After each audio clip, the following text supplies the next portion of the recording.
بالله من الشيطان الرجيم. بسم الله الرحمن الرحيم. السلام عليكم ورحمة الله وبركاته.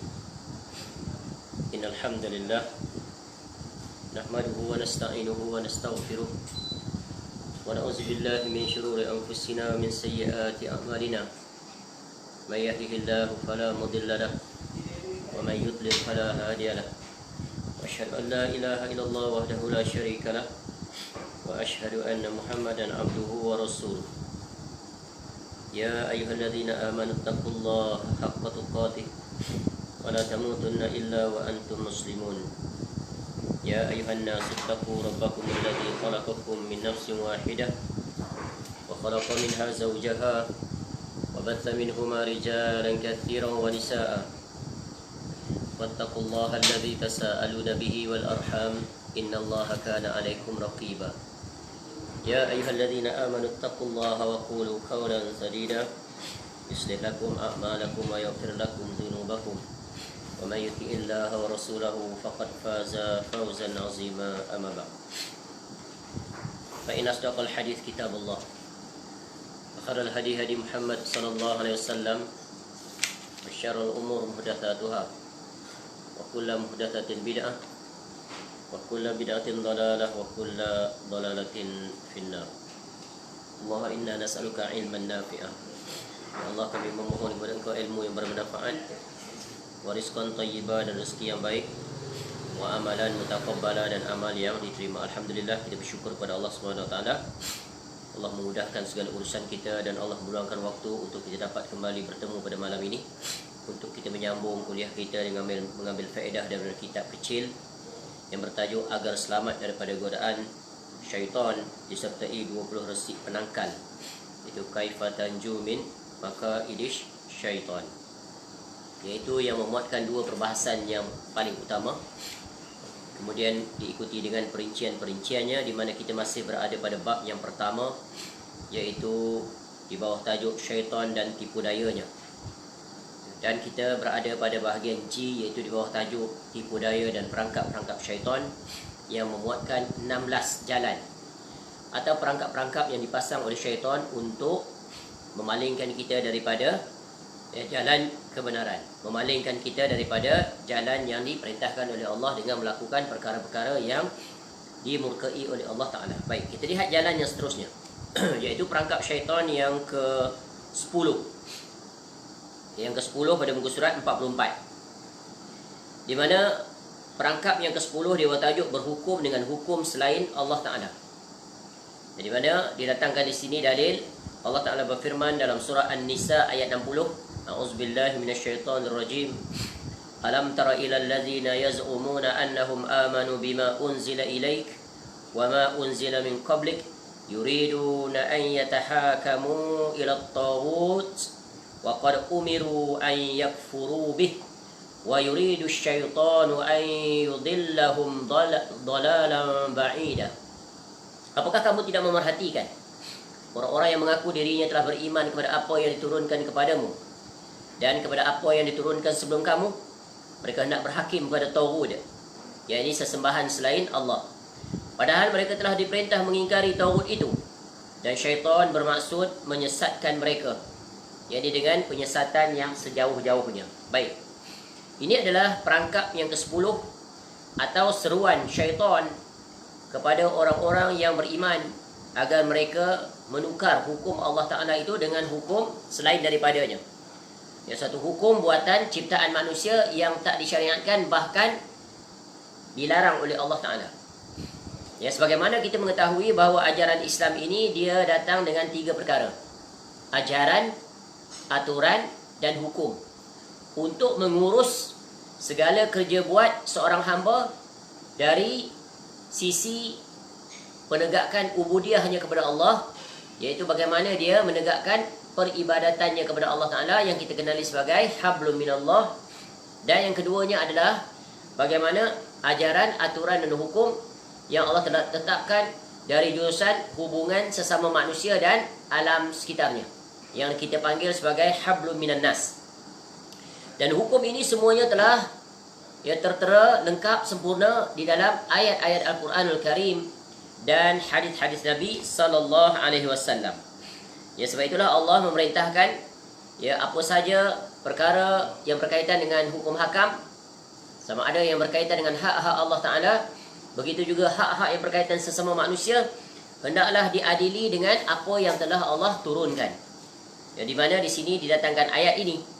Ya, dan juga di dalam ayat-ayat yang lain di mana Allah Ta'ala menyebut wa anihkum bainahum bima anzalallah. Ya, wa anihkum bainahum bima anzalallah, dan hendaklah kamu memutuskan perkara di antara mereka dengan apa yang diturunkan oleh Allah Subhanahu wa Ta'ala. Dan perkara ini merupakan salah satu perkara yang sangat penting, merupakan pokok dan termasuk di dalam bab yang berkaitan akidah. Kerana hukum Allah itu adalah dari Allah. Dan salah satu kewajipan seorang hamba adalah menunaikan hak Allah Ta'ala dari jurusan ini. Allah Ta'ala menciptakan kita manusia, lalu Allah atur segala hukum hakam berkaitan dengan ya hal yang diperintahkan dan hal juga yang dilarang ditegak. Dan syaitan ya datang menerusi jalan ini untuk melalaikan manusia, mengalpakan manusia agar mereka berpaling daripada kewajipan yang satu ini. Dan berhukum dengan hukum Allah Ta'ala ini merupakan salah satu daripada perkara besar yang berjaya dilakukan oleh syaitan agar manusia berpaling kepadanya. Dan inilah kita lihat realiti pada hari ini, di mana hampir keseluruhan negara-negara umat Islam yang dipimpin oleh ketuanya Islam, ya, ahli dalam kerajaannya juga Islam, istilahnya ahli kabinetnya Islam, tetapi mereka tidak menggunakan pakai undang-undang Islam dalam mengurus agamanya, iaitu iqamatud din wa siyasatud dunyabi, kecuali beberapa negara yang boleh dibilang dengan jari. Itu pun masih ada banyak ya kekosongan, kelemahan ataupun hukum hakam yang ditinggalkan. Jadi ini kita sedang berbicara dengan hukum Allah. Ya, di mana Allah Ta'ala mengingatkan barang siapa, ini kewajipan seorang pemimpin. Ya, dia tidak menunaikan hak ini, maka dia akan menanggung dosa di hadapan Allah nanti. Sebab itu menjadi pemimpin, tanggungjawabnya besar. Kerana penegakan hukum ini adalah di tangannya, bukan di tangan rakyat. Sebab itu Allah jatuhkan hukum bagi sesiapa yang tak melaksanakan hukum Allah, ya, iaitu Allah sebut dalam 3 kategori. Wa man lam yahkam bima anzalallah fa ulaika humul fasiqun. Wa man lam yahkam bima anzalallah fa ulaika humuz zalimun. Wa man lam yahkam fa ulaika humuz zalimun, kafirun. Jadi ada 3 hukum. Melihat kondisi dan konteks yang berlaku. Alasan apakah? Maka tak lari daripada 3 hukum bagi sebuah pemerintahan. Apabila mereka tak menegakkan hukum Allah, maka mereka akan jatuh salah satu daripadanya atau kesemuanya. Iaitu barang siapa yang tidak berhukum dengan hukum Allah, maka mereka itu termasuk dalam golongan orang yang fasik. Barang siapa yang tak melaksanakan menunaikan hak Allah ini dan jurusan hukum ini, maka mereka adalah orang yang zalim. Dan kepuncaknya, barang siapa yang tidak berhukum dengan hukum Allah, maka Allah hukumkan mereka itu adalah kafir. Ini ada perincian-perinciannya, dan kita telah jelaskan perkara ini ketika mana kita membicarakan tentang iaitu nawaqidul Islam, iaitu pada pembatal yang keempat, ya, an-naqidur rabi', di mana berkata pengarang rahimahullah, man yaqtada anna ghaira hadyin nabiy sallallahu alaihi wasallam akmalu min hadihi aw anna hukma ghairihi ahsanu min hukmihi kalladhi yufaddilu na hukmat tawaghit ala hukmihi fahuwa kafir. Jadi kemuncaknya yaitu barang siapa yang berhukum dengan hukum selain daripada hukum Allah, dia mengutamakan hukum tauhid di atas hukum Nabi SAW yang Allah perintahkan, maka dia kafir. Ini hukum ya mutlak, dan ada nanti ya dawabitnya, kaedah-kaedahnya, dan telah kita jelaskan di situ.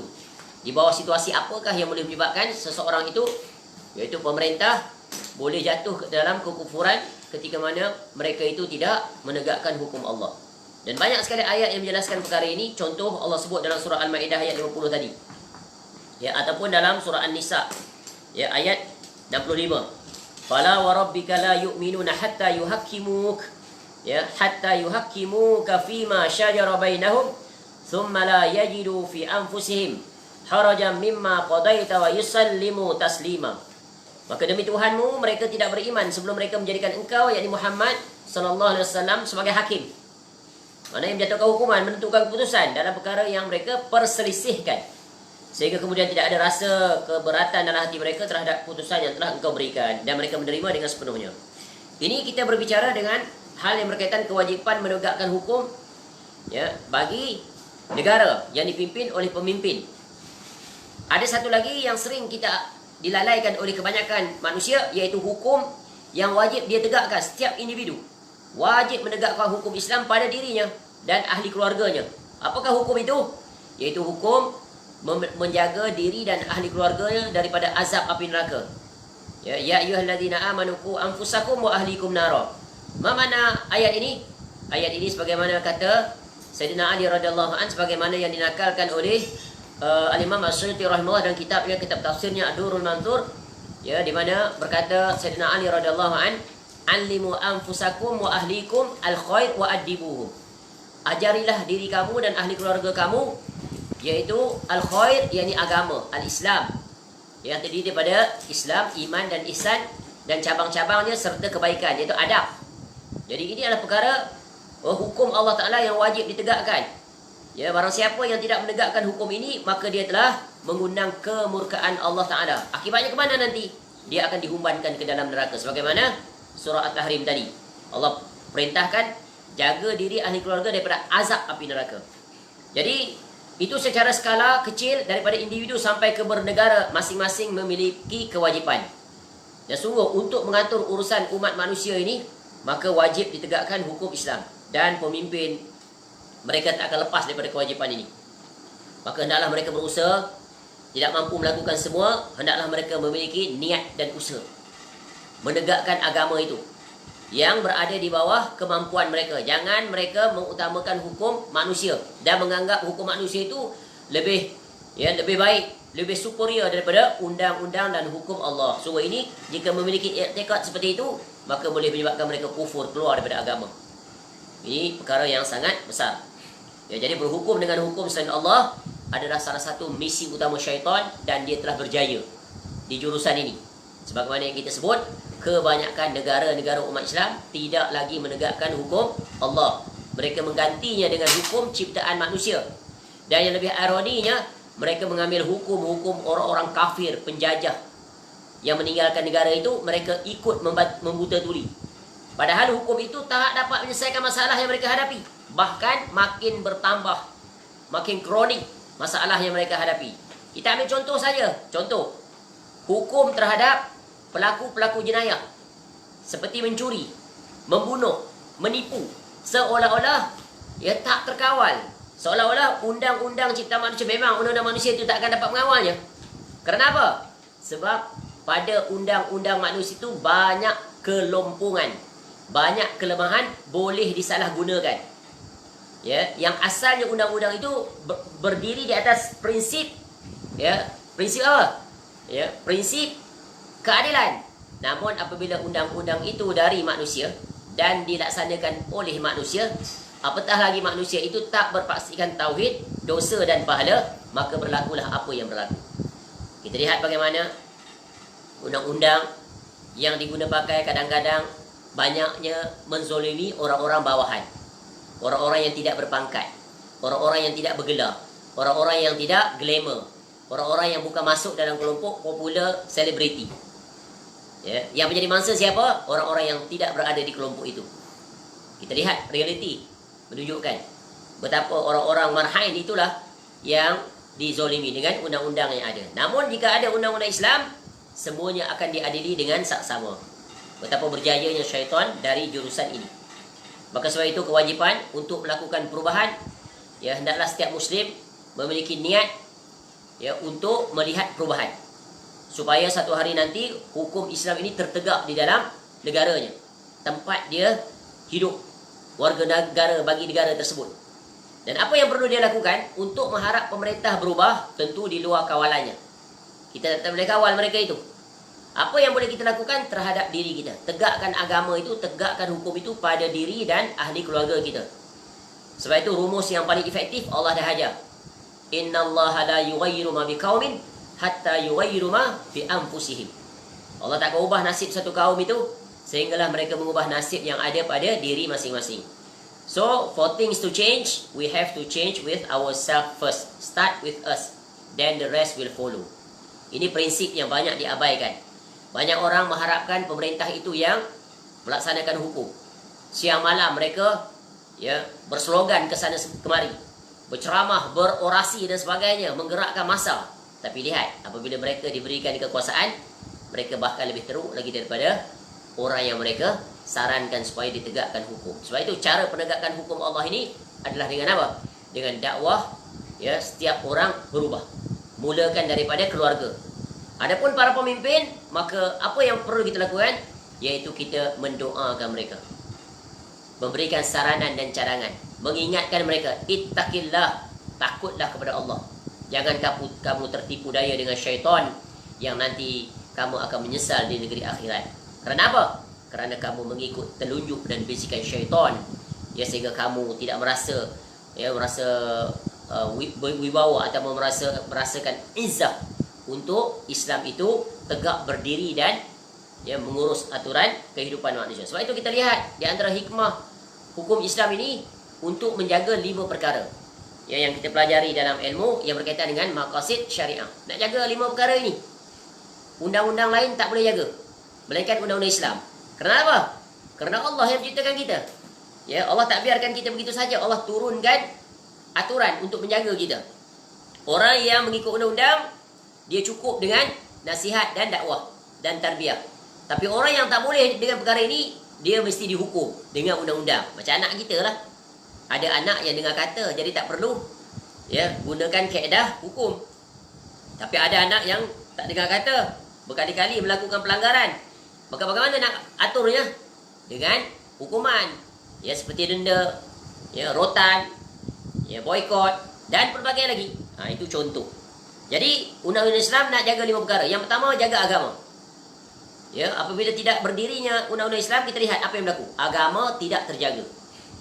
Ya, orang bebas berkata apa saja. Orang-orang kafir begitu berani menyentuh hal yang berkaitan dengan agama. Ya, menghina, mengejek, mengutuk, ya, dan pelbagai lagi. Yang kedua, untuk menjaga apa? Menjaga nyawa. Ya, nyawa dibalas nyawa. Itulah datangnya hukum hudud, hukum qisas, hukum diat, ya, hukum takzir dan sebagainya. Ya, nak jaga nyawa. Yang ketiga, nak jaga harta.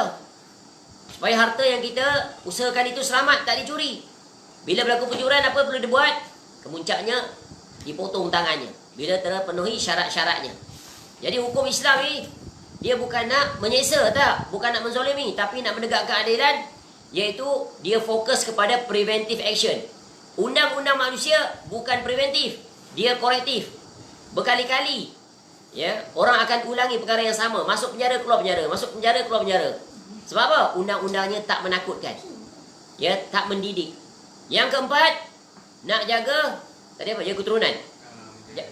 Jaga keturunan supaya melalui proses yang disyariatkan, berkahwin, betapa banyak perzinaan berlaku dan pelbagai lagi, ya, maka undang-undang itu datang untuk menjaga, menutup pintu-pintu itu. Dan yang kelima, nak jaga apa? Nak jaga akal. Jangan akal dirosakkan, ya. Arak diharamkan, dadah diharamkan, dan apa saja yang merosakkan akal, maka ditutup pintu-pintu itu. Tapi kita lihat bagaimana arak berluasa, kelak-kelak malam dibuka, maka berluasalah kemaksiatan. Sebab arak itu ibu punca kepada segala jenayah, segala maksiat. Betul kan? Bila minum arak, dia mabuk. Bila mabuk, dia boleh melakukan pelanggaran. Kalau bercampur bau, dia berzina. Lepas berzina, sedar, dia takut, dia bunuh. Nampak tak? 3 sekali, 3 in 1. Jadi datang undang-undang Islam, insya-Allah berkuranglah, ya, pada tahap paling minimal. Tapi apa yang berlaku sekarang, kita lihat dengan undang-undang ciptaan manusia, bukan berkurang, makin bertambah. Apatah lagi jika berlaku, ya, selektif, pendakwaan selektif, menjatuhkan hukuman selektif dan sebagainya. Inilah yang kita lihat betapa benarnya firman Allah Ta'ala yang diabaikan oleh kebanyakan pemimpin umat Islam. Semoga para pemimpin umat Islam yang diberikan amanah, mereka menyadari tanggungjawab mereka yang sangat besar ini. Semoga Allah berikan petunjuk dan hidayah serta kekuatan dan keberanian untuk mereka melihat aspek ini dan mula memasukkan satu persatu undang-undang Islam, ya, agar umat Islam kembali berjalan di atas aturan itu.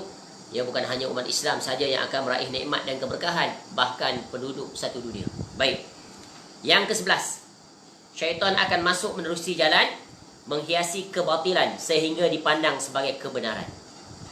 Sebagaimana Allah Ta'ala berfirman, Qala rabbi bima aghwaytani la lahum la uziyanna lahum wa uziyan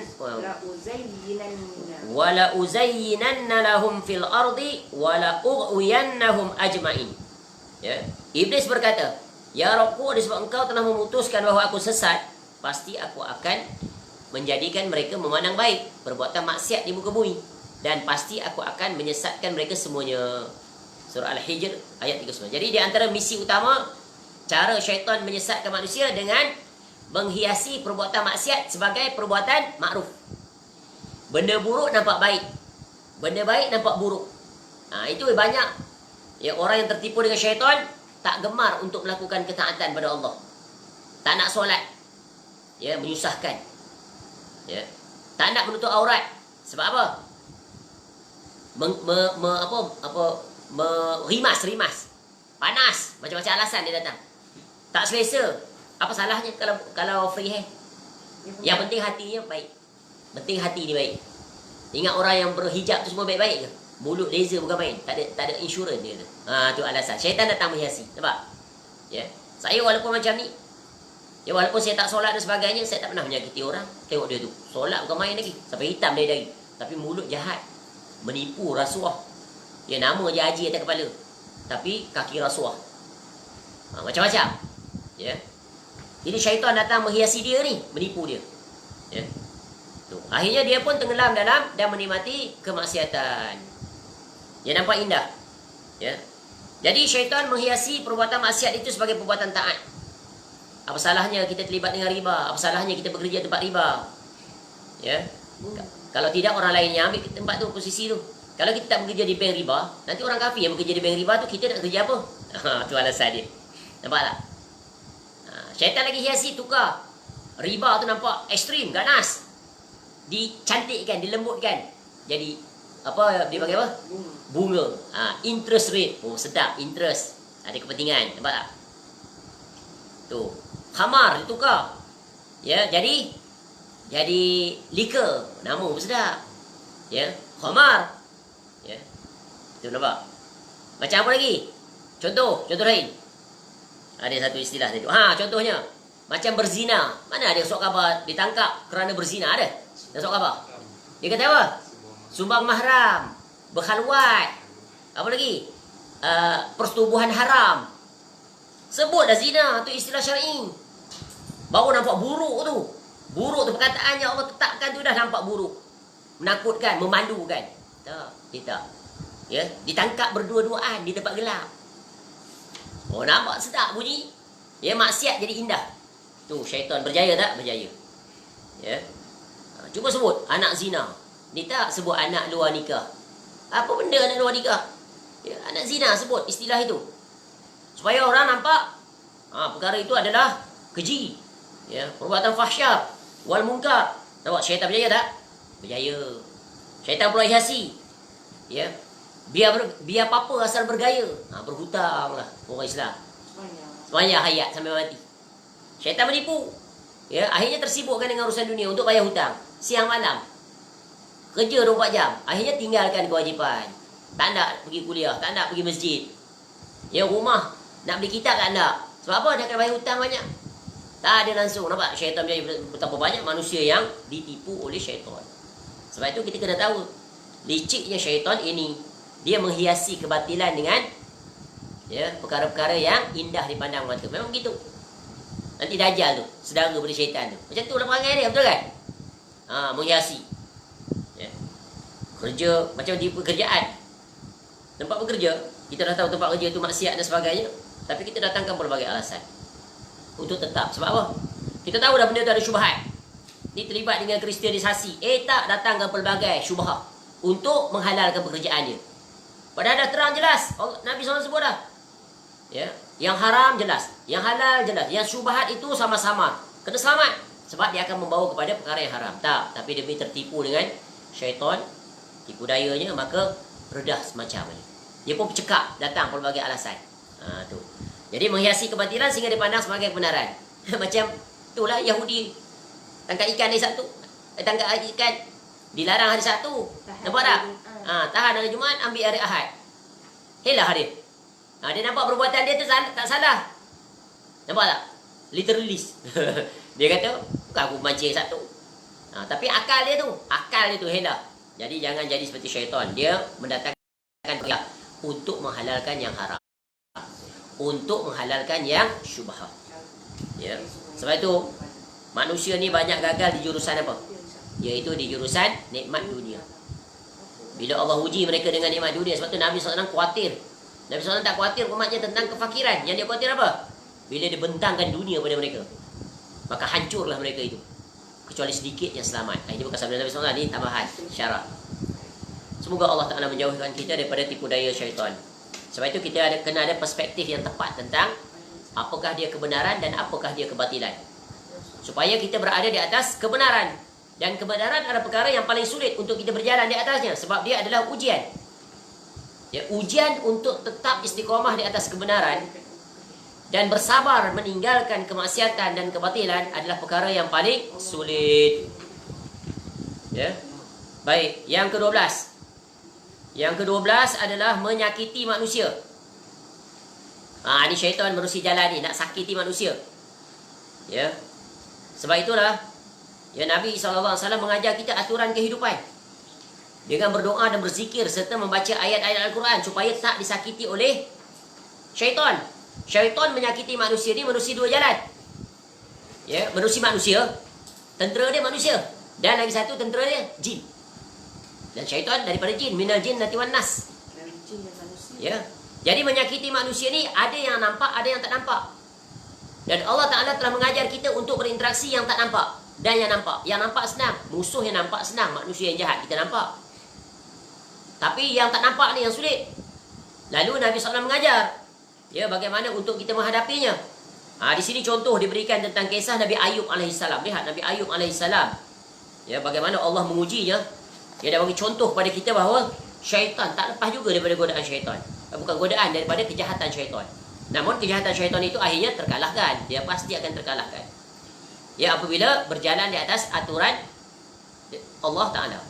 Allah Ta'ala berfirman, "Wadhkur abdana Ayyuba idh nada rabbahu anni massaniya syaitanu binusbin wa azab." Dan ingatlah ketika mana akan hamba kami, yakni Ayyub alaihissalam, ketika dia menyeru Rabbnya, sesungguhnya aku diganggu syaitan dengan kepayahan dan siksaan. Surah Sad ayat 41. Jadi Allah Ta'ala menggambarkan bagaimana salah seorang Rasul pilihannya, iaitu Nabi Ayub alaihissalam. Setiap Rasul-Rasul ini ada kisah masing-masing. Dan setiap Rasul ini musuh nombor satu, wahid dia nombor siapa? Syaitan. Nabi Nuh alaihissalam, betapa getirnya perjuangan dia melawan syaitan ni. Ya, menerusi proksi-proksi syaitan di manusia. Dia di belakangnya. Yang drive, yang advice, yang coach, yang guide, yang train, yang motivate di belakang siapa? Belakang Nabi. Syaitan. 950 tahun, kurang 50 tahun, 1000. Siang malam berdakwah pada kaumnya. Ya. Syaitan pun pada masa yang sama juga berdakwah juga. Mendakwah dia, dakwah. Dia bisik. Jangan ikut Nabi Nuh alaihissalam tu, jangan ikut. Ikut aku ni. Tapi dia tak berwujud wajah dia. Tapi suaranya didengar. Ya. Berapa ramai yang ikut Nabi Nuh alaihissalam selama 950 tahun berdakwah? Sedikit yang naik atas bahteranya. Ya, begitu juga. Ya, Nabi Hud alaihissalam, setelah itu Rasul yang kedua. Ya, Nabi Saleh, Nabi Syuaib dan seterusnya sampai pada Nabi SAW. Dan kita lihat Nabi SAW diuji oleh Allah Ta'ala juga dengan berusi makar syaitan ini. Ya, bagaimana kaum kafir musyrikin. Tengok ketika peristiwa di Darun Nadwah tu, mesyuarat, syaitan datang rupa syekhun, seorang tua, bagi advice, bunuh dia. Syaitan tu bagi, didegari oleh semua, setuju. Ketika Nabi SAW berada di bumi Madinah, ya, syaitan juga advice kepada apa? Yahudi. Ya, munafik. Yahudi 2 kali nak bunuh Nabi SAW. Yang pertama nak beri batu, yang kedua Labib Al-Ansam itu. Ambil rambut Nabi SAW, diletakkan dalam sumur, kemudian sihir Nabi SAW. Tapi Allah menyelamatkan, menyembuhkan Nabi SAW. Di mana Allah perintahkan baca 3 kul. Betul kan? Tu nampak? Tu syaitan. Ya. Dan syaitan pasti akan gagal. Contohnya kisah Nabi Ayub alaihissalam di mana Allah nyatakan dalam surah Sad ayat 41 hingga 44. Ya, wazkur abdana Ayyub idh nada rabbahu anni massaniya syaitanu binusbin wa azab. Ya. Dan ingatlah ketika mana hamba kami Ayub, ketika dia menyeru berdoa kepada Rabbnya, sesungguhnya aku diganggu syaitan dengan kepayahan dan siksaan. Para ahli tafsir, para ahli sejarah, ahli tarikh, para mufassir, ya, para ilmuwan mengatakan Ayub alaihissalam asalnya dia adalah seorang rasul yang kaya. Kaya dia. Banyak harta benda dia. Ya, binatang ternak, tanah pertanian yang luas membentang, semua dia punya. Ni kaya. Istilah sekarang ni korporat lah, hebat ni. Kira billionaire, kaya. Ada Nabi, Rasul yang kaya. Allah kurniakan kekayaan kepadanya. Banyak harta benda. Tapi dia seorang yang sangat bersyukur. Ya. Tak pernah harta bendanya itu melalaikan kewajipannya kepada Allah Ta'ala. Ya, secara peribadi dan juga kepada masyarakat. Mendakwahkan mereka kepada Allah. Ya. Kemudian Allah uji dia dengan sakit. Ya, sakit. Ya.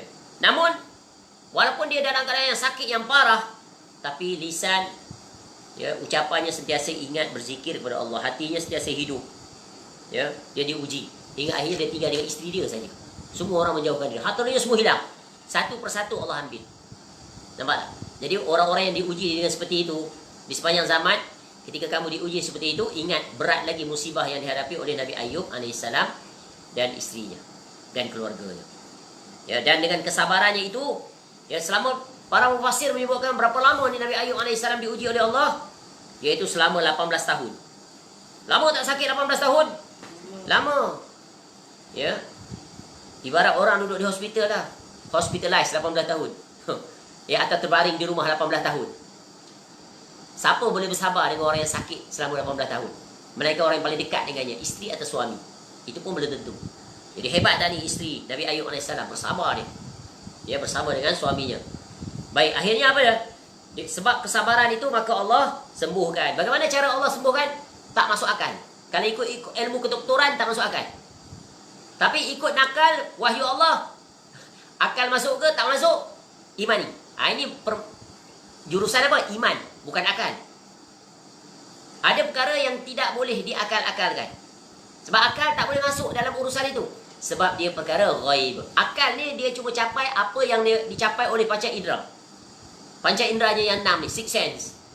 Mata dia, telinga dia, tangan dia, dera raba, rasa pegang, ya, imaginasinya.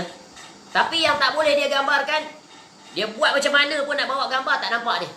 Perkara ghaib. Contoh Allah ceritakan tentang syurga dan neraka. Boleh tak kita gambarkan? Walaupun Allah dah illustrate dah, very clear. A'dadtu li ibadiyas salihin ma ainun ra'at wala uzunun sami'at wala khatara ala qalbi bashar. Allah menjanjikan, ya, orang-orang yang soleh itu syurga. Orang yang bertakwa itu juga syurga. Mata tak pernah tengok, telinga tak pernah dengar, hati tak pernah terlintas. Tapi kita buka Quran, gambarannya penuh. Banyak, tak terhitung. Syurga, neraka dua ni. Sentiasa Allah gilir-gilirkan. Di satu surah, bertebaran, kadang dekat, kadang jauh, kadang bersama, kadang berasing. Boleh tak kita visualize? You cannot visualize. Can you imagine? Cannot. But what you can do? Imani. Ni, percaya. Bagaimana Allah mengkhabarkan tentang syurga itu, nikmatnya. Masya Allah. Pohon dia saja. Pohon. Daripada bawah terus sampai ke hujung tu, memakan masa 500 tahun perjalanan. Dengan kecepatan kuda. 500 tahun. Masuk akal? Umur kita pun tak sampai 100 tahun. Tu pokok dia. Terbuat daripada emas. Ada bidadari 60-70 orang untuk setiap lelaki. Sampai nampak tulung sumsum dia. Cantik tak terhingga. Masya Allah. Neraka pula. Bagaimana? Besar neraka tu lebih besar daripada syurga. Sebab ahlinya lagi ramai. Nabi SAW buat perumpamaan, ahli syurga, ahli neraka ibarat seekor domba yang hitam legam. Hitam. Ada setumpuk putih. Tu ahli syurga. Nampak? Ahli syurga minoriti. Orang beriman di dunia pun minoriti. Maka beruntunglah orang yang berada kelompok minoriti. Kalau orang datang ke alasan, kebenaran adalah mainstream. Beragama ni kena ikut yang ramai. Mainstream. Itu bukan kaedah. Kena ikut yang bukan yang mainstream. Kena ikut yang betul-betul muafakah dengan Allah dan Rasulnya. Itu baru betul statement tu. Kalau ada orang datang, kamu ni kelompok yang menyimpang, yang berlawan arus perdana, tidak ikut amalan masyarakat mainstream, itu sah. Itu tertipu dengan syaitan. Sebab wa in tuti' aktsara man fil ard yudilluka an sabilillah. Allah sebut, barang siapa yang ikut kebanyakan manusia dalam muka bumi ni, maka mestinya mereka akan menyesatkan kamu dari jalan Allah.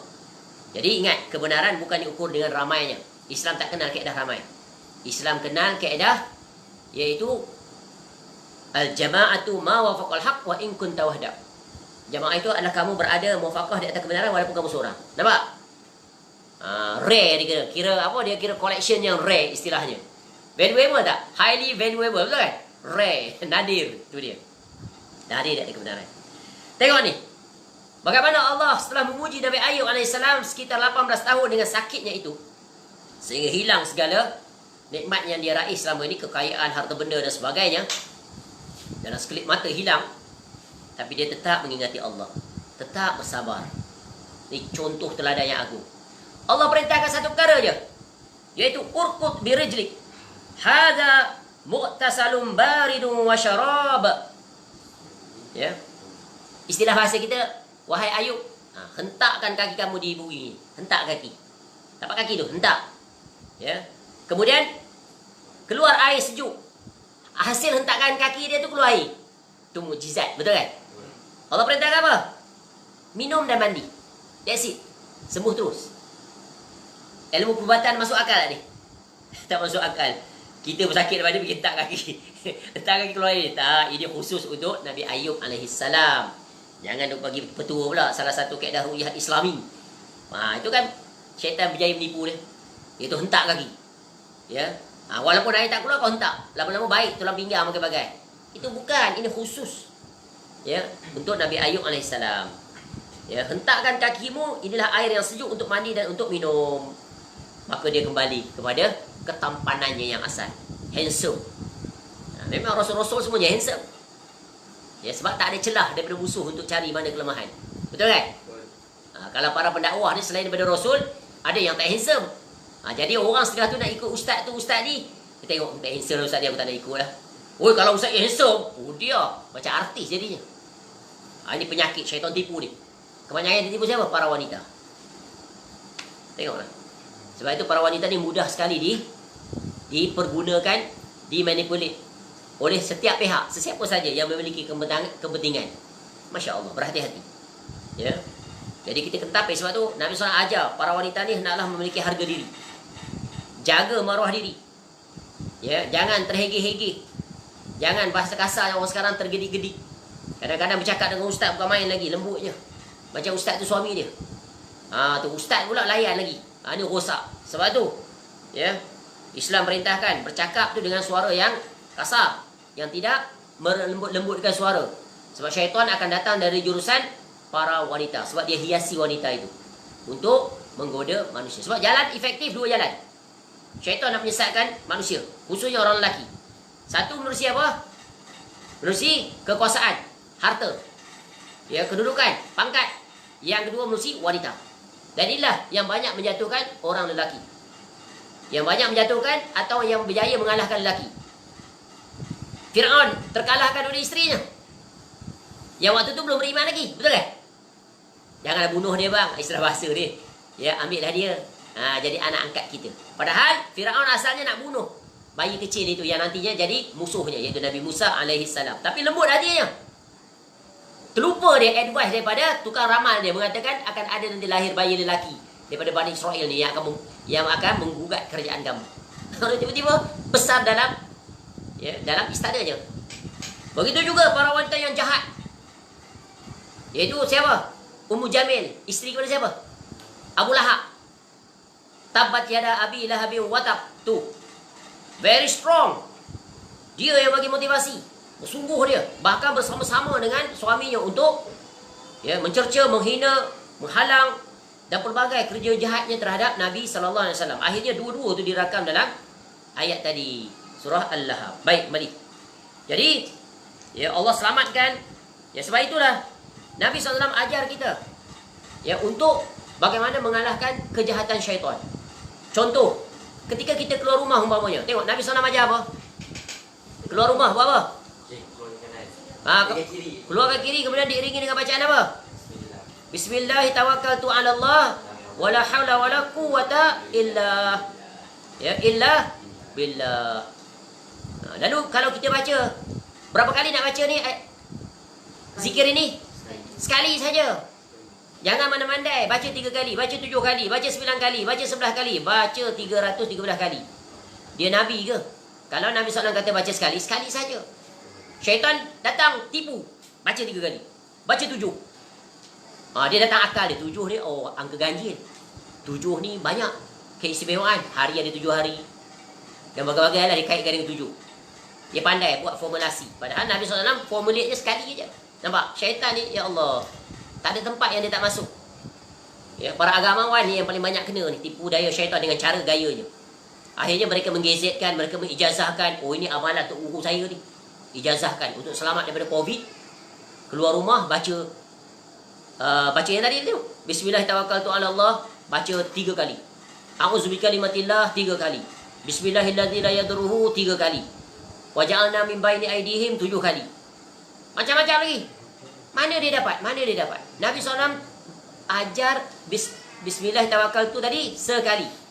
Apa akibatnya? Yuqalu lahu hudita wa kufita wa wuqita wa tanahha anhu syaitan. Nampak tak? Ya, barang siapa yang berdoa, yang ketika dia nak keluar daripada rumahnya dengan menyebut nama Allah tadi, ya, aku bertawakal kepada Allah, tidak ada daya dan upaya kecuali dengan pertolongan Allah. Maka apa akibatnya?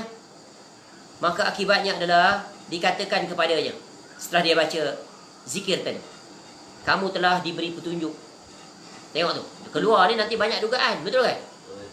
Ada banyak seruan, syaitan lah nak menyeru ni. Pergi ke maksiat, elok-elok nak pergi tempat yang baik, tiba-tiba melincung ke tempat maksiat. Nampak? Mata je lagi tengok, mata sana tengok, sini tengok pula benda maksiat. Nampak? Kemudian diselamatkan dan dilindungi. Jadi barang siapa yang membaca zikir tadi sekali keluar rumah, tak kira lah dia nak keluar rumah. Nak keluar rumah ni bukan mesti nak pergi kedai, bukan mesti nak pergi tempat kerja. Keluar saja daripada rumah kita. Nak pergi siram bunga, nak pergi makan ayam, nak berjoging, macam-macam. Baca.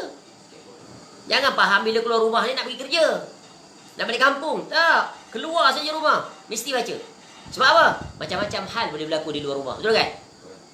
Jadi Allah jaga kita. Pertama, Allah bagi hidayah, Allah bagi keselamatan dan dilindungi. Kadang-kadang keluar-keluar naik kereta, tengok dalam perjalanan tiba-tiba kerin jatuh daripada atas, batu jatuh daripada atas. Nampak? Dengan asbab kita baca tadi, Allah selamat. Allah ubah takdir kita, tak jadi. Huruf baru. Kemudian, ya, syaitan pun kata, syaitan dengar tu zikir kita. Syaitan pun dengar. Lalu apa kata syaitan? Wa tanaha anhu syaitan. Dan syaitan pun segera menjauhkan diri daripada kita. Tu kita ada bulletproof lah. Apa baju besi. Dia tak boleh masuk ke kita. Dah ada perisai tadi, penghalang, menjaga. Ya, kemudian tambahan pada riwayat Abu Daud, dia kata apa? Radhiyallahu rahimallah. Fayaqul, yakni asyaitan li syaitani akhar kaifa laka bi rajulin qad hudiya wa kufiya wa wuqiya. Ya. Maka ia yang syaitan tadi berkata kepada syaitan yang lain. Bukan datang seekor dia syaitan ni. Ada geng. Dia kata apa? Mungkinkah kamu menggoda seorang yang telah diberi petunjuk, diselamatkan dan dilindungi? Tak dapat. Mana dia tak mampu. Nampak tak? Jadi jangan sepelekan, jangan mudahkan. Alam perkara kecil je tak apa. Tak. Sebab itu Allah hantar para malaikat. Malaikat apa? Malaikat mu'aqibah tu. Hafazah. Al-hafazah. Jaga kita. Itulah fungsi malaikat yang Allah letak pada kita. Ya, ada 2 malaikat yang Allah letak. Shift. Bergilir. Siang 2, nanti tukar, malam pula datang 2. Jaga kita. Bagaimana malaikat itu akan jaga kita? Bila kita jaga Allah. Bagaimana kita jaga Allah? Kita ikut aturan Allah. Bagaimana kita ikut aturan Allah? Iaitu dengan melaksanakan SOP Nabi SAW. Sunnah operating procedure. Ni. Bila sampai satu tempat, baca pula tadi apa doa? A'udzubikalimatillahi tammati min syarri ma khalaq. Ya. A'udzubikalimatillah. Ya, baca sekali. Sekali pun boleh ni. Kat sini riwayat dia sekali. Ya. A'udzubikalimatillah tammati min syarri ma khalaq. Keluar rumah, pergi kedai, pergi pasar. Ledet kat situ, baca. A'udzubikalimatillah tammati min syarri ma khalaq. Tapi kalau tak dibiasakan, berat. Payah nak buat. Sebab tu bila kita keluar tu, kita niat dah. Ya Allah, mudahkan aku untuk menghidupkan zikir ini. Supaya kita selamat. Dengan sebab itu, Allah jaga kita. COVID nak datang pun tak boleh. Sebab tadi dah. Ya, diberi petunjuk, diselamatkan, ya, dan dilindungi. Nampak tak? Tu ada SOP dia. Di samping SOP KKM, yang ni lagi power. Yang ni lagi power pada SOP KKM. Sebab apa? Yang ini Allah Ta'ala ajar. Allah tu pemilik COVID tu. Bukan pemilik KKM, bukan. Kalau KKM tidak ikut aturan ni, itu yang tak selesai sampai sekarang. Cuba KKM buat SOP ni. Ajar kepada orang yang ada di Malaysia ni. Tuan-tuan, mari kita berusaha untuk kembali kepada Allah. Kerana COVID ini adalah milik Allah. Dia yang menciptakannya. Dia makhluk ciptaan Allah. Dia yang mengawal. Dia yang beri arahan. Maka kita bergantung pada yang beri arahan, yang mengawal, yang mencipta. Itu Allah. Ya. Mula-mula SOP bukan SOP KKM dulu. SOP Nabi SAW dulu.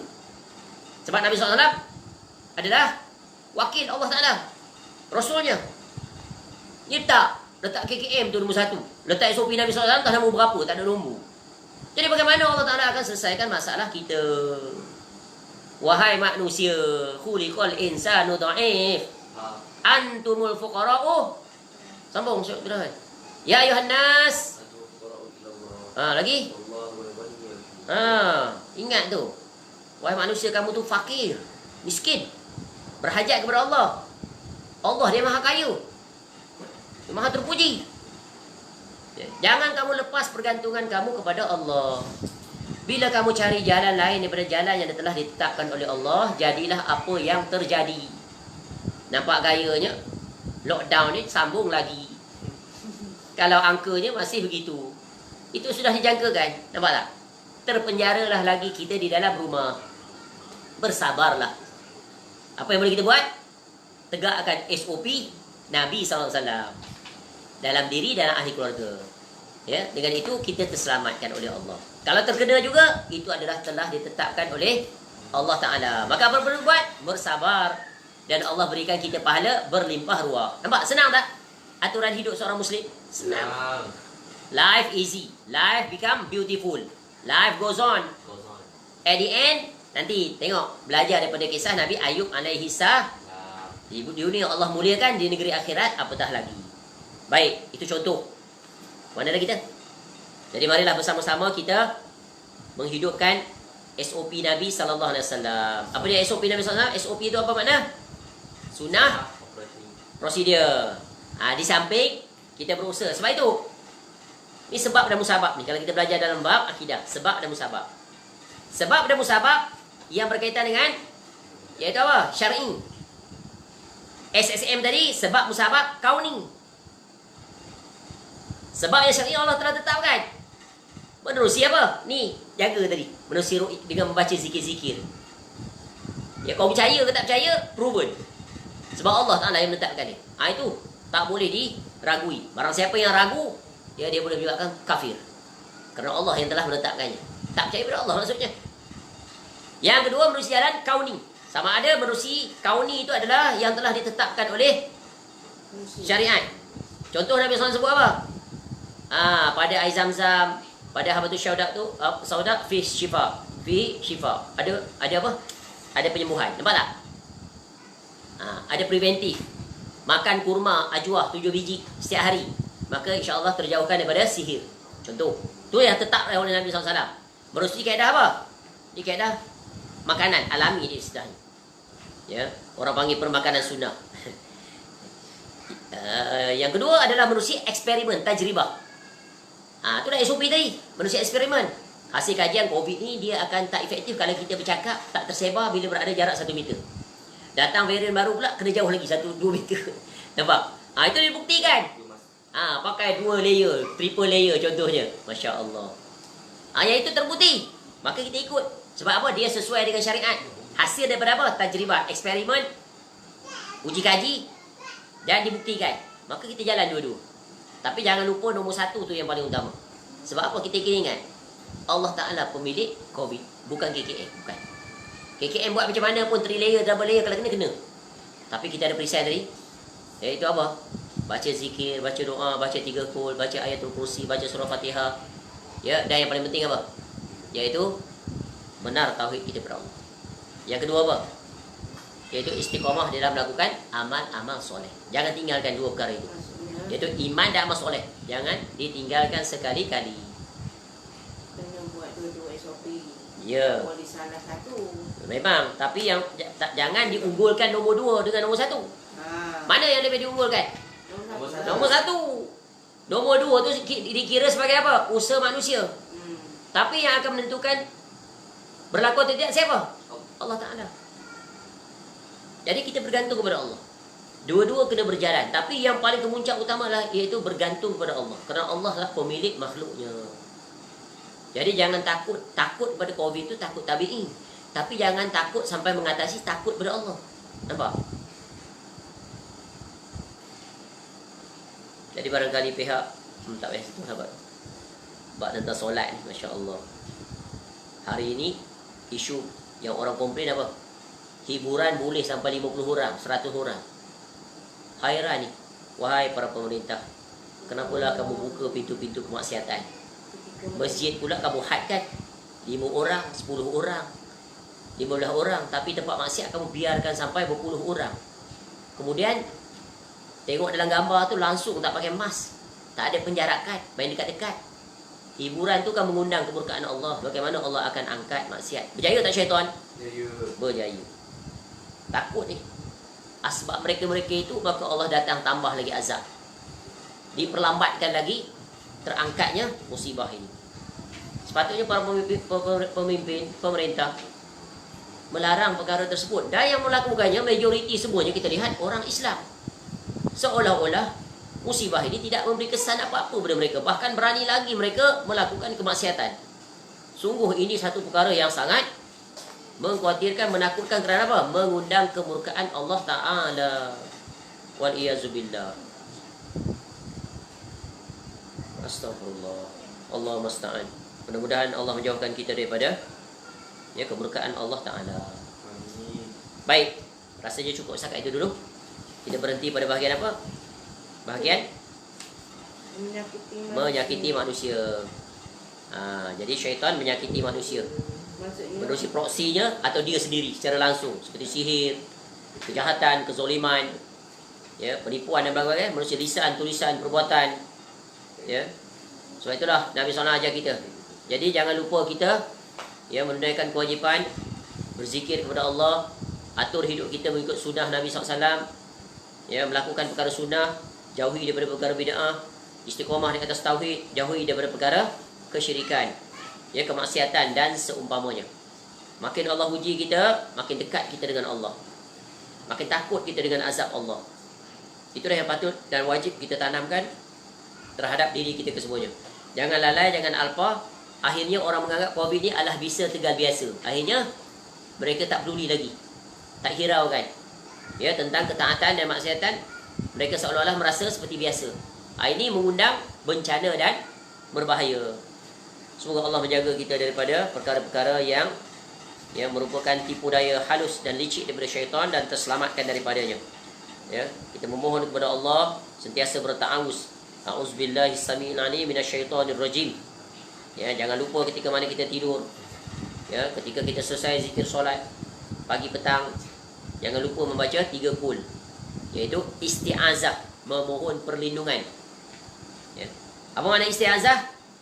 Memohon perlindungan daripada segala kejahatan yang nampak dan yang tak nampak, yang diketui oleh syaitan laknatullah. Kena istiap perang dengan ni. Jangan takut kepada syaitan, takut kepada Allah. Syaitan takut kepada orang yang beriman dan bertakwa kepada Allah. Itu dijamin. Tengok dalam peperangan para sahabat Nabi SAW. Syaitan pun lari. Ketika azan ni kemenangan, lari dia. Tu. Sebab itu untuk mengecilkan syaitan ini, mengalahkan dia dengan ta'awuz. A'udzubillahi minasyaitonirrajim. Tengok Nabi SAW ajar. Contoh, ada orang kadang-kadang dia memaki hamun syaitan. Dia tersepak batu, dia kata celaka syaitan. Nabi SAW larang. Kalau sebut begitu, syaitan bertambah gemuk, tambah kuat dia, berbangga dia. Tapi kata Nabi SAW, sebutkan, ucapkan a'udzubillahi minasyaitonirrajim. Ta'awuz, memohon perlindungan daripada kejahatan syaitan dan sekutu-sekutunya. Ingat tu. Jangan sekali-kali mengutuk syaitan. Celaka kau syaitan. Tak guna.